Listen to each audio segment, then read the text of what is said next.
안녕하세요. 저는 살아온 인생 반 이상을 제주도에 살다가 결혼하면서 서울로 상경한 기혼 여성입니다. 우리는 우스갯소리로 벼락 맞을 확률보다 복권 1등할 확률이 더 희박하다라고 얘기하곤 하잖아요. 저는 원래 복권에 관심이 있는 편은 아니었지만 복권 1등이 된다면 확실히 세상이 달라질 것 같긴 합니다. 그렇다고 제가 복권 당첨되었다는 얘기는 아니고요. 사실상 복권 1등보다 더한 기쁨을 얻게 되어 이 글을 쓰게 되었습니다. 기쁨을 얻기까지 과정이 무난했던 건 아닙니다. 가슴 아픈 감동 스토리가 있던 것도 아니고요. 오히려 소가리를 많이 했고 매사에 사람과 대립하며 줄타기 하듯 살아왔습니다. 그런데도 느닷없는 인연 때문에 기상천외한 일이 생겼다는 거예요. 주위 사람들은 저더러 좋은 마음을 갖고 살아서 복받은 거라고 하는데 저는 아직도 제게 주어진 것들에 어안이 벙벙하기만 합니다. 세상에 이런 일이 또 있을까 싶어요. 제가 작가는 아니라서 이 소설 같은 이야기를 책으로 낼 수는 없고 이렇게 사연을 알게 되어 찾아왔습니다. 글 실력이 부족할 테지만 양해 바라며 들어주셔요. 인사말에 소개했다시피 저는 제주도 아가씨입니다. 제주도에서 태어나 학창 시절을 모두 제주도에서 보냈죠. 대학을 가진 않았습니다. 제주도에도 대학이 있지만 별로 필요성을 못 느꼈거든요. 제게 주어진 일이 있었기 때문이었을지도 모르겠네요. 저는 20살이 되자마자 서울로 시집간 언니의 부름에 서울을 왕복하며 지냈습니다. 처음 서울을 방문했을 땐 솔직히 볼거리가 많아 재밌었어요. 그런데 그것도 계속 보니까 질리더라고요. 서울이 싫다는 게 아니라 제가 탁 트인 곳을 좋아하기 때문이었습니다. 그래서 저는 결혼을 한다면 언니처럼 서울 남자가 아닌 같은 고향의 제주도 남자와 결혼하려고 했어요. 그런 제가 서울 남자와 결혼을 하게 될 줄 누가 알겠습니까? 남편과 제가 처음 만난 곳은 기내에서였습니다. 서울로 볼일을 보고 제주도로 돌아가는 비행기에서 남편을 처음 만나게 되었는데 당시 남편이 제 옆자리에 있었어요. 먼저 말을 걸어본 건 저였습니다. 남편이 제주도 지리가 그려진 팜플렛을 들고 있길래 고향 짬밥으로 오지랖 좀 피웠던 거죠. 제주도 관광 가시나 봐요? 서귀포 갈치도 맛있는데 저기 에어릅 쪽 갈치가 진짜 장난 아니에요. 방송도 타졌어요. 절대 후회 안 하실 거니까 갈치 먹을 거면 에어릅 가세요. 아, 제 소개가 늦었네요. 제가 제주 토박이에요. 아, 그래요? 마침 잘 됐네요. 제가 제주도는 처음 가보는 거라서요. 혼자 여행을 하기에 어디가 좋을까 찾아보는데 사람들이 제주도 많이 추천해 주더라고요. 에어릅? 거기 어디쯤에 있어요? 잘 몰라서 그러는데 위치 좀 알려줄래요? 관광 대화를 시작으로 남편과 저는 제주도 이야기를 많이 나눴습니다. 비행기 착륙 때까지 저희는 시간 가는 줄도 모르고 얘기에 푹 빠졌어요. 저는 고등학교 졸업 후 서울과 제주도 왕복을 자주 했기에 사투리가 제법 물러진 편이었습니다. 남편이 제주도 사람들이 자주 쓰는 사투리가 뭐냐면서 묻길래 그런 것도 알려주고 배우기도 했는데 저도 나름 재밌더라고요. 매번 서울에서 제주까지 왕복하는 게 지루하기만 했던 제가 그날만큼은 눈 깜짝할 새 제주도에 도착한 게 놀라울 따름이었죠. 그리고 착륙해서 그대로 작별 인사를 하는데 거기서 남편이 제게 연락처를 물어봤어요. 그렇게 만난 것도 인연인데 앞으로 연락하며 친하게 지내고 싶다고 하더라고요. 저도 남편과 제법 잘 통한다고 생각했기 때문에 흔쾌히 수락했는데 그게 연인으로 이어질지 몰랐습니다. 서울 남자였던 남편은 제 번호를 따간 지 12시간도 안 돼서 연락이 왔었고 그날 홀로 여행을 간 거라서 자기가 지리를 잘 모르겠다고 저더러 놀아달라 그랬어요. 그렇게 빠른 시일 내에 가까워진 우리는 남편의 고백으로 서울 돌아가는 날이 될 때 연인이 된 겁니다. 주로 남편이 저를 보러 주말마다 제주도로 날아오는 편이었어요. 제가 서울을 갈 때는 남편이 일을 하고 있는 데다가 또 제가 외박은 할 수가 없었기에 만나기 어려웠습니다.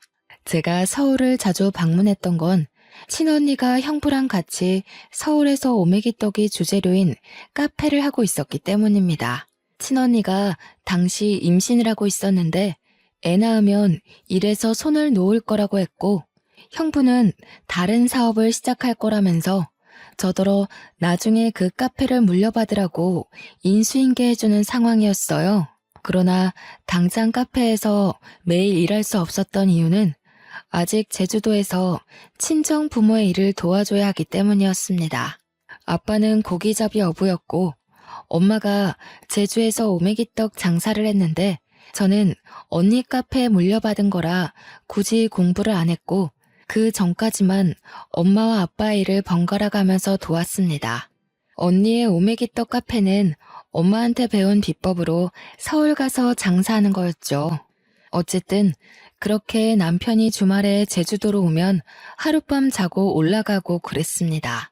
친정 부모님이 보수적이기 때문에 제가 외박을 할 수 없어서 밤늦게까지만 같이 놀다가 남편은 모텔에서 숙박하고 저는 집에서 자는 데이트를 이어갔어요.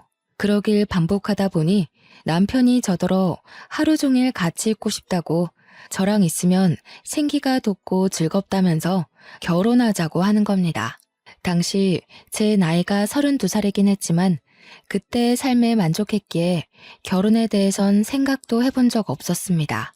원래 청혼은 이렇게 당황스러운 건가 싶었지만 저도 남편을 너무 좋아했기 때문에 깊게 고민하지 않고 결혼을 약속하게 되었죠.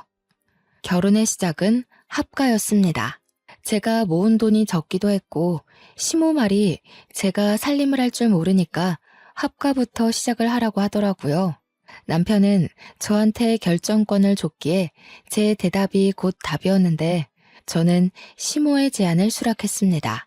남편에게 더 좋은 아내가 되고 싶어서 시모한테 살림을 배워야겠다고 생각했거든요. 시부는 워낙 바쁜 사람이라 항상 새벽 일찍 나가고 저녁 늦게 들어온 사람이었는데요. 사업장의 오너라고 했으니까 어쩌면 당연한 거였어요.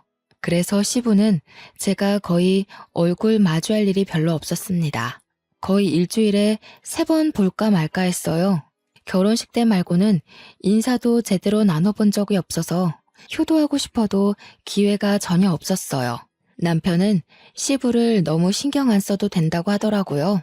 원래 바쁜 사람이라서 누가 챙겨주는 것도 아마 부담스러워 할 거라고 말이죠. 그때부터 저는 시부의 안부를 굳이 궁금해하지 않았습니다. 저는 시집을 가면서부터 친정 일을 못하게 된 대신 친언니 카페로 매일 출근을 할 수 있는 여건이 되었는데요.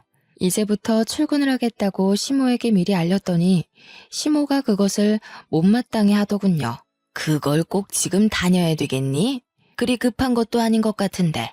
결혼 생활에 적응하고 나면 다녀도 되는 거 아니냐? 언니 출산 일이 얼마 안 남아서요. 저희 사정도 좀 급한 상황이에요. 제주도 살 때는 거리 때문에 자주 못 다니고 있었거든요. 여기서는 그리 멀지 않아서 빨리 배울 수 있을 것 같더라고요. 그럼 내가 제대로 살림도 못 가르치겠네. 너희 분가하려면 살림을 빨리 배우는 게 좋을 텐데. 섬에서 올라왔으니 모르는 게 많을 거 아니야. 서울집이랑 섬집은 많이 다르다. 예, 네가 제주도에서 어떤 집에 살았는지 모르겠는데 서울 아파트는 그런 데랑 차원이 달라서 배워야 할 게 수두룩해. 언제 다 배워서 네 남편 챙기려고 그러니? 제가 서울집을 안 가봤겠습니까? 저희 친언니 부부네 집이 서울입니다. 대화를 좀 하다가 알게 된 거지만 시모는 제가 제주도 섬에서 올라온 처녀라는 것에서 수준 차이 난다고 생각하고 있었어요. 아무리 꼬질꼬질하게 있어도 서울 사람은 귀티가 나고 아무리 치장을 해도 섬 사람은 빈티가 난다는 생각이더라고요. 그건 조금만 대화를 해봐도 느껴지는 부분이었습니다. 당연히 불쾌했죠. 그러나 시모가 제게 직접적으로 욕하는 것도 아니었고 은근히 무시하는 경향으로만 툭툭 던졌던지라 제가 대놓고 시모 말에 불쾌함을 드러내기가 애매했어요. 그나마 할 수 있었던 건 시모 말에 무조건 굽히고 들어가지 않는 걸로 대신 불편했던 감정을 풀어냈습니다. 예를 들면 제가 카페에 출근하는 걸 막으려는 시모의 제안을 뻔뻔하게 거절했고, 시모가 빙빙 둘러서 자기 원하는 대답을 유도하려 할 때 그걸 시종일관 눈치 없는 척 하는 것 정도였습니다. 그럴 때면 시모가 저를 답답해하면서 한 번씩 자기 분에 못 이겨 저를 포기해버리고 말았어요. 그 덕에 다행히 언니 카페에서 출근을 매일 할 수 있었습니다. 남편에게는 시동생이 하나 있는데요. 시동생이 이 시댁에서 좀 남다른 존재더라고요.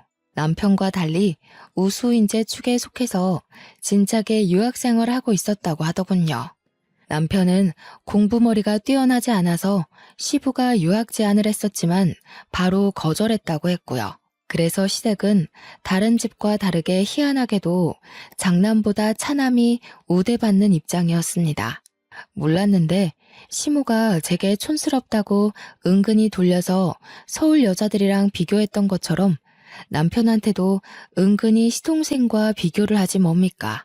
넌 내년에 봉급 얼마나 오른다니?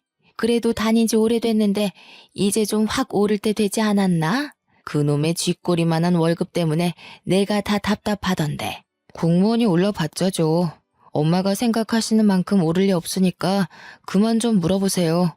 어차피 저한테 별다른 관심 없으시잖아요. 얘 봐라. 잔소리도 다 어미의 정이야. 내가 진작에 사업 하나 해보라고 했잖니. 요즘 같은 세상에 공무원 하나 해가지고 뭐 해먹고 살래? 네 동생 봐라. 벌써 그 나이에 한 달에 용돈만 돈 100만 원씩 보낸다. 내가 이걸 장남한테 받아야지 막내한테 받는 게 말이니? 어떻게 돈 불릴 궁리를 안 하는가 몰라.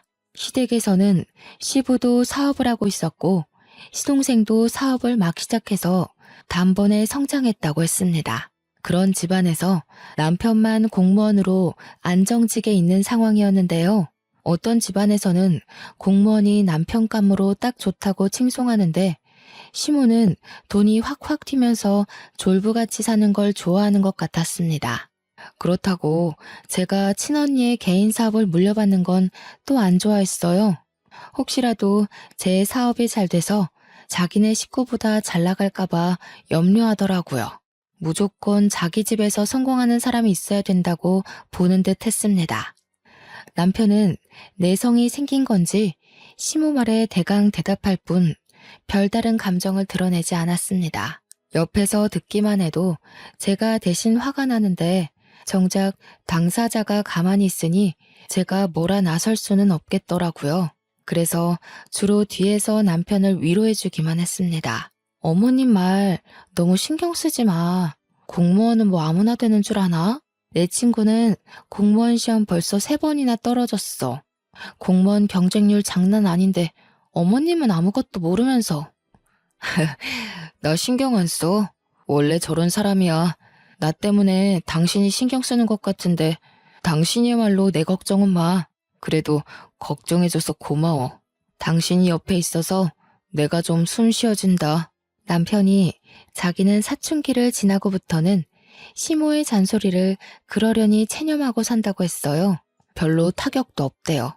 그러면서 시부가 자기 공무원 꿈을 응원해줬는데 그것만으로 충분하다고, 시부는 오히려 사업하는 시동생 걱정으로 마음 졸인다고 했습니다. 시부가 사업을 하는 사람이기에 사업의 위험성을 잘 알고 있어서라고 했어요.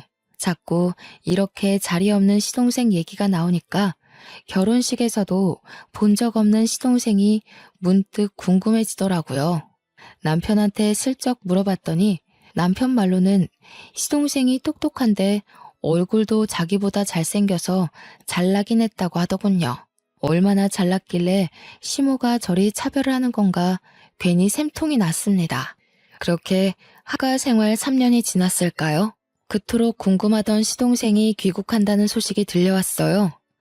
그날은 시댁에서 완전 명절 분위기였습니다.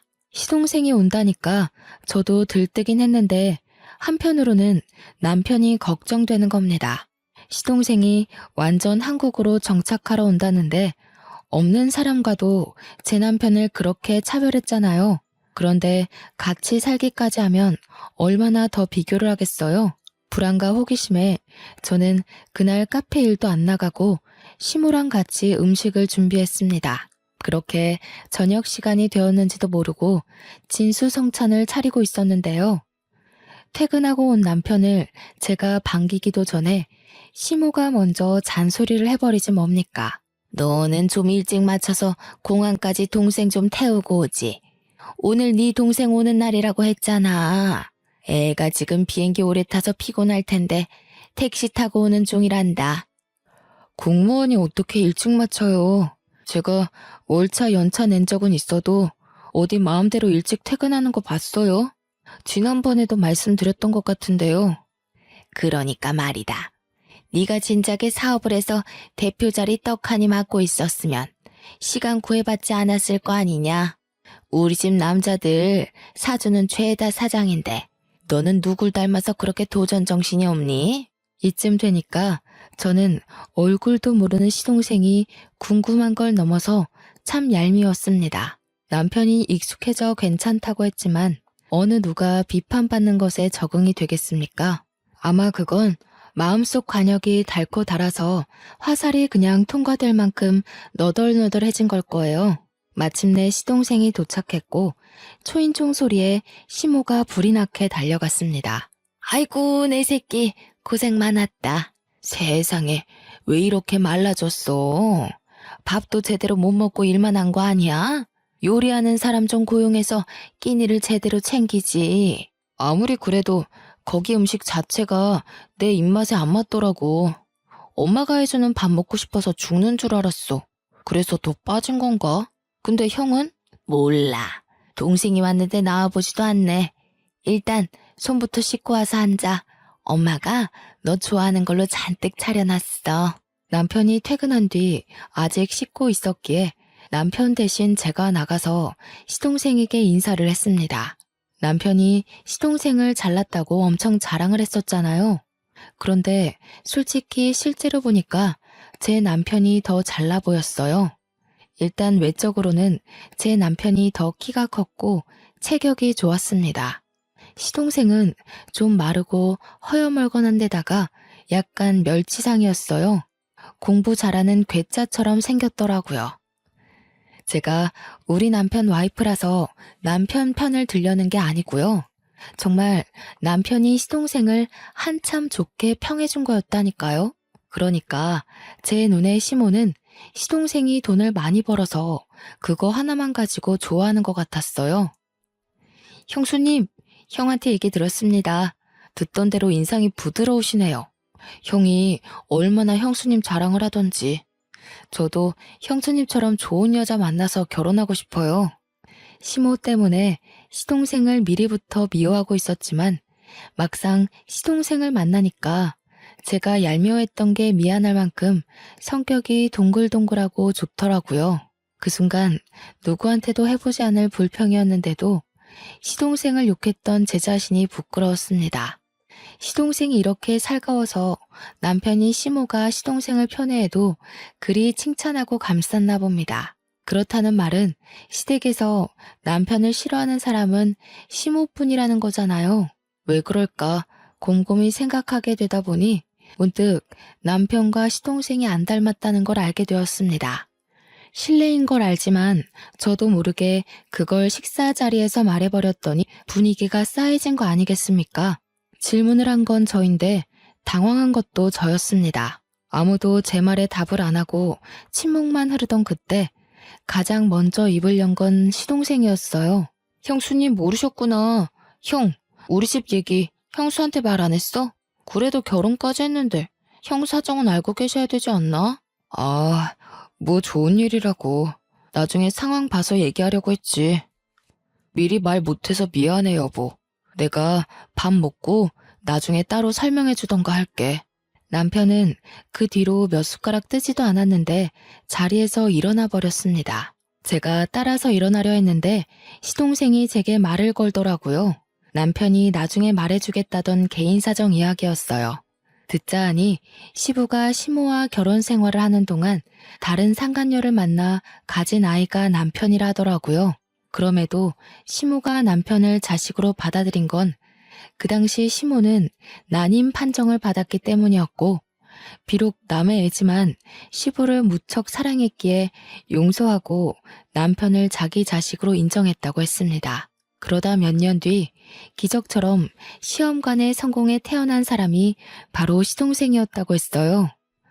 전혀 몰랐던 복잡한 가정사에 저는 남편에게 실수했다는 걸 자각했습니다. 시동생이랑 시모에게 양해를 구하고 얼른 자리에서 일어나 방으로 갔어요. 남편이 무슨 생각을 하고 있는지 고뇌 가득한 얼굴로 침대에 앉아 있더라고요. 남편이 왜 시모에게 그런 취급을 받고 살았는지 알게 되니 남편의 처지가 참 불쌍하다고 느껴졌습니다. 태어났을 뿐인데 세상에 낙인 찍힌 셈이잖아요. 이 사실이 드러날 때마다 얼마나 손가락질을 많이 받았겠습니까? 저는 그 사실을 더 이상 언급하지 않고 남편을 조용히 위로해 줬습니다. 남편은 거실에서 자기 얘기하는 게 들렸는지 저더러 미리 말 못해서 미안하다고 하더라고요. 이혼하자고 해도 자기 잘못이니까 받아들이겠다고도 했어요. 당신이 나한테 실수를 한 것도 아닌데 우리가 왜 이혼을 해? 당신 나한테 한 번도 실망시킨 적 없고 남편 노릇 못한 적도 없고 속상하게 한 적도 없었어. 내가 보기엔 적어도 어머님보다는 신이 좋은 사람 같아. 제 위로에 남편이 웃음을 흘렸습니다. 저를 안아주면서 고맙다고 역시 저랑 결혼하길 잘했다고 하더군요. 결혼 전이나 후나 자기를 웃게 하는 사람은 저밖에 없다면서요. 남편과 저는 저희 나름대로 스스로 마음을 보호하면서 지냈는데요. 무슨 중고등학생 양아치 놀이도 아니고 시모뿐만 아니라 시동생까지 문제가 있더라고요. 그동안 멀리 떨어져 있어 몰랐을 뿐 시동생 또한 남편을 은근히 무시하는 경향이 있었습니다. 둥글둥글한 성격으로 보였던 건 사업을 하는 사람이었기 때문에 습관적으로 비즈니스 태도가 배어 있었기 때문이었어요. 한 두세 달 지내다 보니까 완전히 보이더라고요. 아주 자기 엄마랑 똑 닮아선 제 남편에게 형형거리면서 뻔뻔한 요구를 다 하더라니까요. 형, 이번에 아빠 생신 선물 차 한 대 바꿔드릴까 하는데 돈 좀 보탤 수 있겠어? 나 혼자 해도 괜찮지만 그래도 형제니까 같이 하는 게 좋을 것 같아서. 벌써 아빠 생신이구나. 같이 하면 좋긴 하겠네. 내가 시간이 안 돼서 따로 같이 사러 가주진 못할 것 같다. 얼마 정도 하는데? 아동 비용도 내가 댈게. 우리 사이에 이동 비용은 무슨? 어차피 나 아는 사람 차 센터에 가서 살 거라서 1억 5천인데 내가 8천 할 테니까 형이 7천만 보태줘. 시동생은 부탁은 다 저런 식이었습니다. 갖가지 그럴싸한 이유를 들먹이며 남편의 주머니를 털려고 했어요.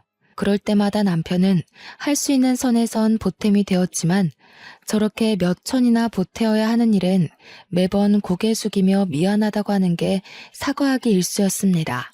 그러면 시동생은 자기 작전에 성공했다는 듯 으쓱거리면서 남편의 사정을 몰랐던 척했어요. 아, 깜빡했다. 형 공무원이지. 요즘 주변에서 억소리 나는 사업주들만 만나다 보니까 형 공무원이라는 걸 생각 못했네. 미안해. 이런 식으로 아주 거만하기 짝이 없게 남편을 놀려주고 떠나더라고요. 시모처럼 대놓고 구박하는 것도 아니고 남편 생각하는 척하면서 교묘하게 사람 속을 뒤집어 놓는 거 아니겠어요?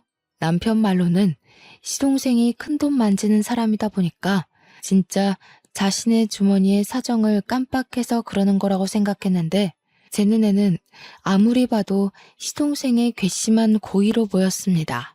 시동생이 오기 전에는 시모 한 명이 남편을 괴롭혔다면 이제는 그 스트레스가 2배가 되어버린 것 아닙니까? 남편은 제가 끼니를 잘 챙겨주고 따로 건강영양제까지 챙기는데도 갈수록 기운이 빠지고 수척해졌습니다. 이게 다 시모랑 시동생 때문이라고 생각했어요. 차라리 저를 괴롭혔으면 좋겠다고 생각할 정도였다니까요. 남편 없을 때는 제게 고나리질하지만 남편이 있기만 하면 시모와 시동생의 목표물은 남편으로 돌아섭니다.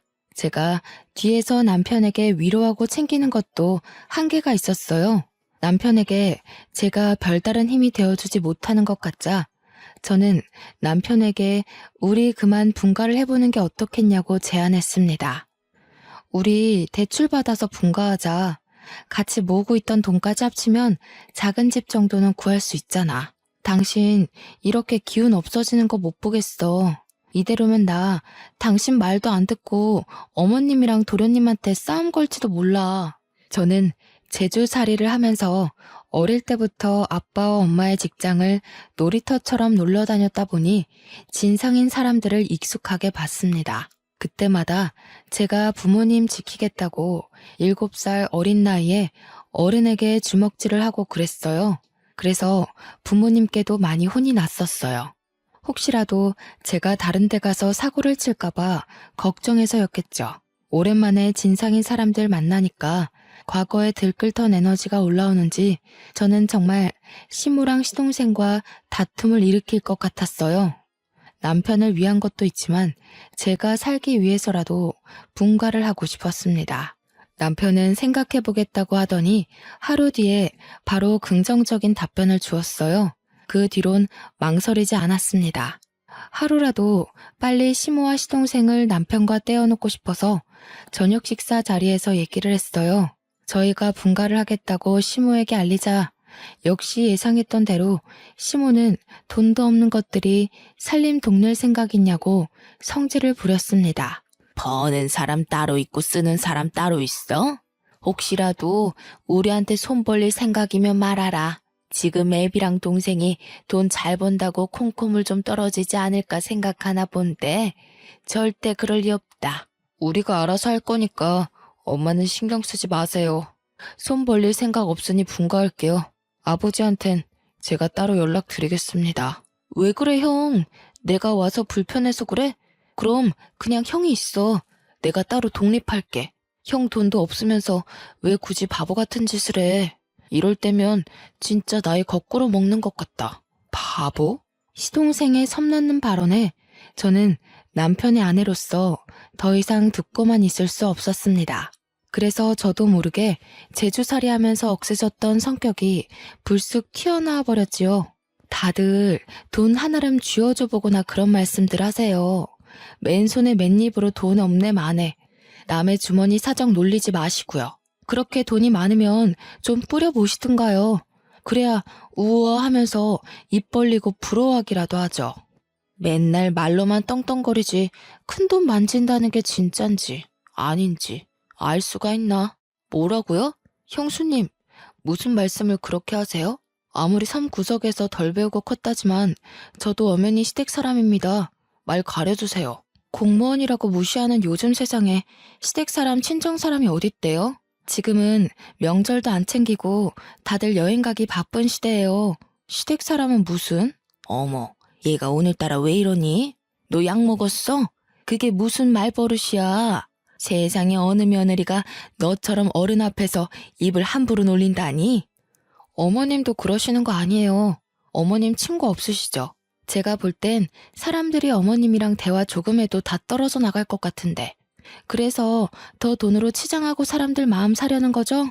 시모는 제 말에 뒷목을 잡으면서 벌떡 일어났습니다. 제 얼굴로 올려는 손을 남편한테 붙잡히는 바람에 화만 버럭 냈어요. 그날은 제가 시댁을 들어오고 시댁에서 처음으로 대판 말다툼이 벌어진 날이었습니다. 제가 굽히지 않으니 상황은 극에 달하기까지 했는데요. 급기야 시동생이 시부한테 연락해서 시부까지 일을 중단하고 시댁으로 찾아오는 사태가 벌어졌어요. 저희가 얼마나 시끄럽게 싸움을 하고 있었으면 시부가 들어오는 소리를 못 들었지 뭡니까. 시부가 고함을 치는 바람에 저희 다툼이 무 자르듯 뚝 끊겨버렸습니다. 하필 제가 건방지게 막 소리를 지르고 있던 때라 저만 순식간에 죄인이 된 기분이었어요. 그리고 태세 전환 빠르게 들어간 시모는 주저앉으며 눈물을 터뜨렸고 시동생은 지 엄마를 달래줌으로써 저는 더 악질 며느리처럼 보이게 되었죠. 시부를 오랜만에 얼굴 마주하는 건데 이 꼴을 보여버렸으니 면목이 없어 고개를 숙였습니다. 동네 창피하지도 않아? 도대체 뭐야? 뭔데 일하는 사람까지 불러서 싸움 구경하게 해? 어디서 나이값 못하고 개싸움을 하고 있냐고? 그때 시동생이 시부를 불렀기에 시동생이 먼저 발언권을 가졌는데요. 아빠, 형수가 나더러 큰돈 만지는 거 구라 아니냐고 거짓말쟁이로 만들더라고. 아빠가 나 사업자금 대줬잖아. 그래서 내가 그거 아빠한테 다 갚았잖아. 증언 좀 해줘.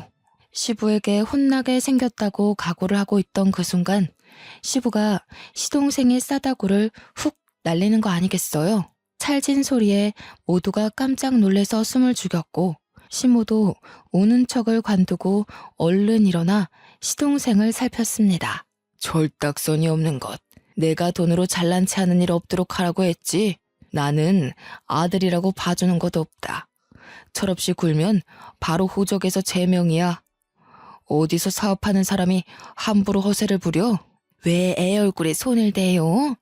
잘못한 건 큰애네인데 왜 우리 애한테 그러냐고요? 당신 매번 우리 애한테만 차별할 때 내가 얼마나 속상한지 알아요? 시끄러워. 다른 사람 변명 다 필요 없다. 도대체 이게 무슨 난리인지 며느리가 얘기해보거라. 며느리 얘기 끝날 때까지 누구라도 입 열기만 해봐. 바로 쫓아낼 테니까. 의외였습니다. 제가 마지막까지 악을 지르고 있던 사람이라서 시부가 저를 안 좋게 볼 거라고 생각했거든요. 근데 그게 아니라 시부는 그나마 제가 제3의 입장이라고 생각한 것 같았어요. 그래서 저는 지체 없이 토시 하나 빠뜨리지 않고 있었던 모든 대화들을 말씀드렸습니다. 제가 대학만 안 갔지 기억력 하나는 끝내줬거든요. 그래서 친언니한테 인수인계 받을 때도 기억력이 톡톡히 성과를 내주는 덕에 친언니가 저를 더 믿고 가르치는 거였습니다. 시부가 조용히 하라고 했는데도 제 발언에 반박하려는 시모를 시부가 시선으로 제압했어요. 그러면서 시부가 우리더러 자금을 대줄 테니 분가라는 놀라운 제안을 해줬습니다. 저희를 진작에 분가시킬 생각이었는데 자기 일이 바빴던지라 깜빡했다고 하더라고요. 시모는 그 소리에 배가 아팠는지 날고 기면서 돈 아깝게 왜 우리 돈으로 쟤네 분가를 시키냐고 시부에게 호소했습니다. 당신이 쟤네 속셈은 몰라서 그래요. 우리가 괜히 이러는 줄 알아요? 당신 돈 있는 거 알고 공짜로 돈 구해내려고 그런 거라고요. 엄마, 그만 좀 하세요. 이 사람 여기저기 돈 구하는 사람 아니거든요. 엄마 같은 사람이랑 달라서 사람밖에 구해본 적 없는 사람입니다. 모욕하지 마세요. 사람 같은 소리 하네. 사람은 뭐 아무나 구하는 줄 아니? 차라리 돈 구한다고 하는 게 훨씬 현실 같겠다. 애들 장난도 아니고 그런 것도 변명이냐? 유치해서 정말. 어머님처럼 돈 생각만 하는 사람들은 생명을 구한다는 말에 괴리를 느끼겠죠. 제정신 바뀐 사람들은 어머님 같은 사람 옆에 두질 않아요. 이거 보이세요? 어머님은 누굴 구하다가 이런 상처까지 감수해 보셨어요? 뭐든 어머님 기준에 안 맞다고 함부로 판단하지 마세요.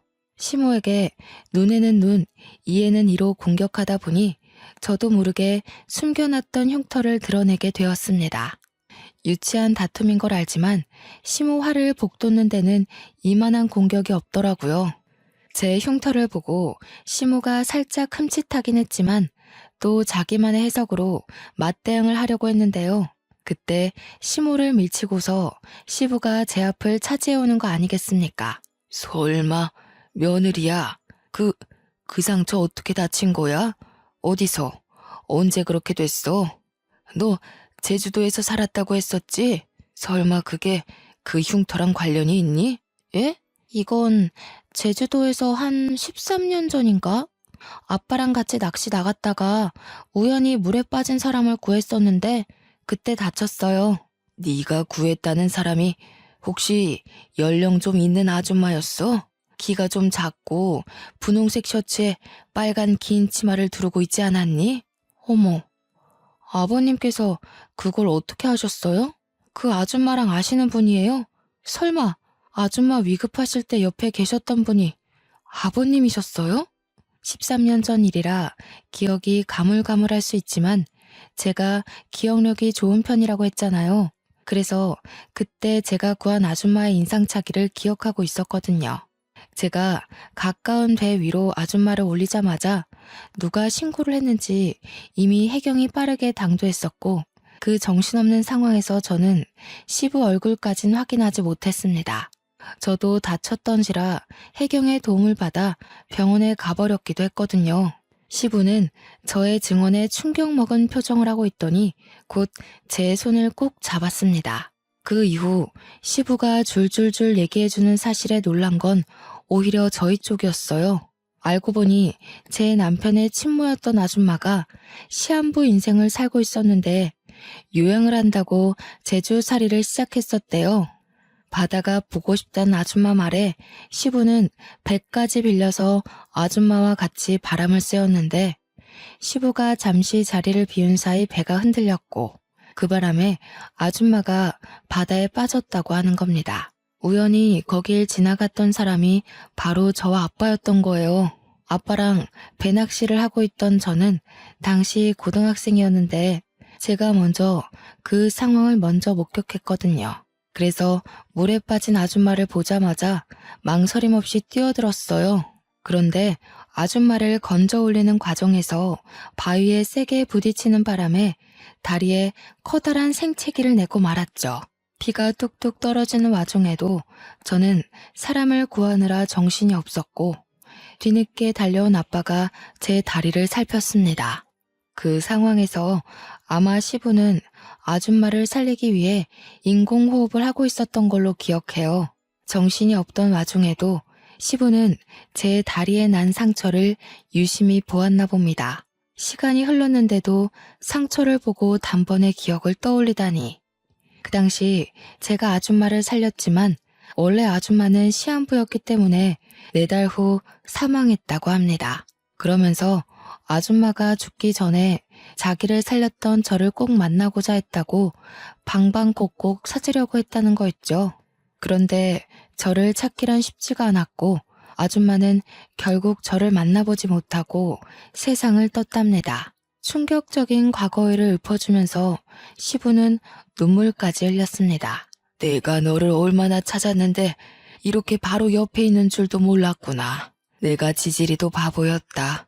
며느리로 둔 지 수년째인데 이 사실을 이제 알다니. 저는 시부와 그 아줌마가 관계 있다는 사실에 놀란 것도 있지만 제가 시동생한테 들었던 내용과는 이야기가 달라서 혼란스러운 것도 있었습니다.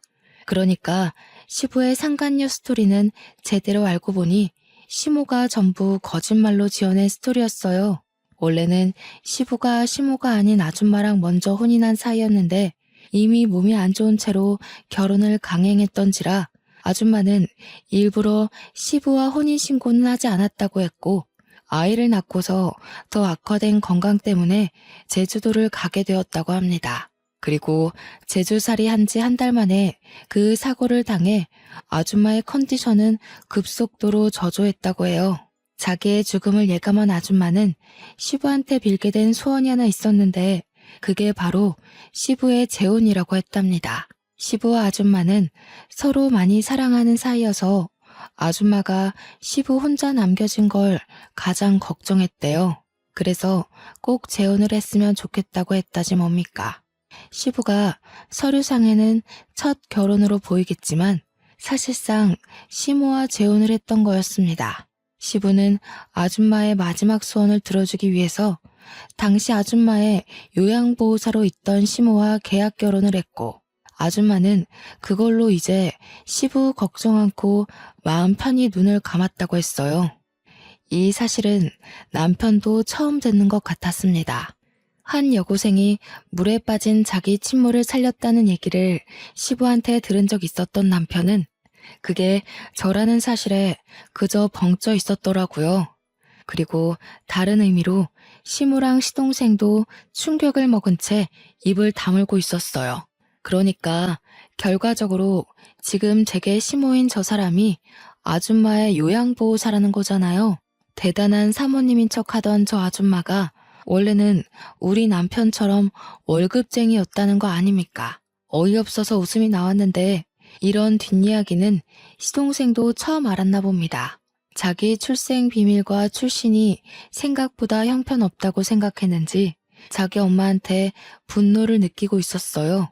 사실상 손가락질 받아야 할 사람이 우리 남편 쪽이 아니라 자신 쪽이라는 사실을 자각한 것 같더라고요. 시동생은 시모한테 불같이 화내면서 따지고 있었습니다. 그러거나 말거나 저랑 시부와 남편은 시모 쪽과는 다른 세상에 있었어요. 아무래도 먼저 간 정원 엄마가 너를 알고 며느리로 들인 게 아닌가 싶어. 어떻게 이런 인연이 다 있을 수 있니? 내가 어떻게 이리 소중한 사람을 몰라봤을까? 아니야, 아버님. 저는 할 일을 했을 뿐인걸요. 아줌마가 살아계셨다면 좋았을 것을. 그래도 아버님 말씀하시는 거 들어보니까 아줌마가 정말 좋으신 분이었다는 게 느껴져요. 고맙구나. 내가 이제 먼저 간 정은 엄마한테 얼굴 둘 수 있겠어. 그리고 사돈댁에도 곧 인사를 드리러 가야겠다. 내 은인이 우리 집에 들어왔는데 내가 이대로 가만히 있을 수가 없지. 여전히 당황스러운 전개였지만 사실을 받아들인 저는 오히려 아줌마가 돌아가신 것에 유감을 표했습니다. 그리고 시부는 제게 만나면 꼭 보상할 거라 기다리고 있었다면서 잠깐 방에 들어갔다 나오셨는데요. 손에 쥐고 온 건 다름 아닌 통장이었습니다. 돌아가신 아줌마의 유언이기도 하다면서 저에게 그 통장을 주더라고요. 그게 아줌마 사업장을 정리하고 남은 돈의 일부라는데 아줌마 말로는 꼭 자신의 은인에게 답례를 하고 싶어 했다고 했어요. 얼떨떨하게 받은 그 통장을 열어보는 순간 저는 소스라치게 놀라서 다시 시부에게 통장을 돌려줬습니다. 소소한 답례라기엔 너무 큰 돈이었거든요. 회사의 오너였다는 아줌마가 제게 일부만 남겼다는 그 유산은 무려 31억 원이었습니다. 한 번도 본 적 없던 숫자이기도 했고 너무 큰 돈이라 받을 수 없다고 바로 돌려줬는데 시부는 너무 완강했어요. 13년 전부터 이미 이 통장은 제 돈이었다고 자신은 주인을 찾아줬을 뿐이라고 하더라고요. 손이 떨리는 액수였지만 시부의 대쪽 같은 부탁에 저는 결국 그걸 받게 되었고 시모는 조용히 숨지고 있더니 제가 통장을 받자 갑자기 배가 아파서 죽으려고 하더군요. 시모는 곧 시부한테 이혼 요구 당했어요. 아마 제가 그대로 일러바친 발언들을 믿어주는 듯 했습니다. 제가 거짓말할 사람은 아니라는 걸 시부가 알아봐준 덕일 겁니다. 결국 시부모는 이혼을 했어요. 시부가 소송 비용 드리고 싶지 않으니 조용히 도장 찍으라고 하는 걸 저와 남편은 곁에서 구경했습니다. 시모의 초라한 처지를 보고 있자니 남편 복수가 완벽하게 된 기분이라 시원했어요. 그리고 시동생은 시부의 씨를 받은 몸이라서 시부가 시동생이 갖고 있는 사업장만 주는 걸로 하고 집에서는 내쫓겼습니다. 그날이 시댁 사람들과 처음 다툰 날이었는데 그게 마지막 다툼이 되어버린 셈이었네요. 저와 남편은 굳이 분가를 하지 않고 시부를 모시고 살게 되었어요. 시부가 자기는 신경 안 써도 된다고 했는데 제가 합가 생활하면서 시부 생활 패턴을 봐왔기에 시부만 두고 분가를 할 수는 없었습니다. 시부는 밥도 잘 안 챙겨 먹고 회사에서도 대충 직원들이 챙겨주는 샌드위치나 김밥 같은 것만 드시더라고요. 그래서 제가 도시락을 챙겨드려야겠다는 생각으로 남게 되었어요. 시부는 처음에 저더러 고생스럽게 왜 그러냐고 하지 말라고 했는데 제가 고집을 꺾지 않으니 어느 순간부턴 도시락을 꼬박꼬박 챙겨가시더라고요. 그 때문인지 과거에는 저녁 식사 때 함께한 적 없던 시부가 요즘은 저녁 식사 시간에 맞춰서 퇴근을 하고 오십니다. 제가 분위기를 좀 잘 띄우는 타입인데요.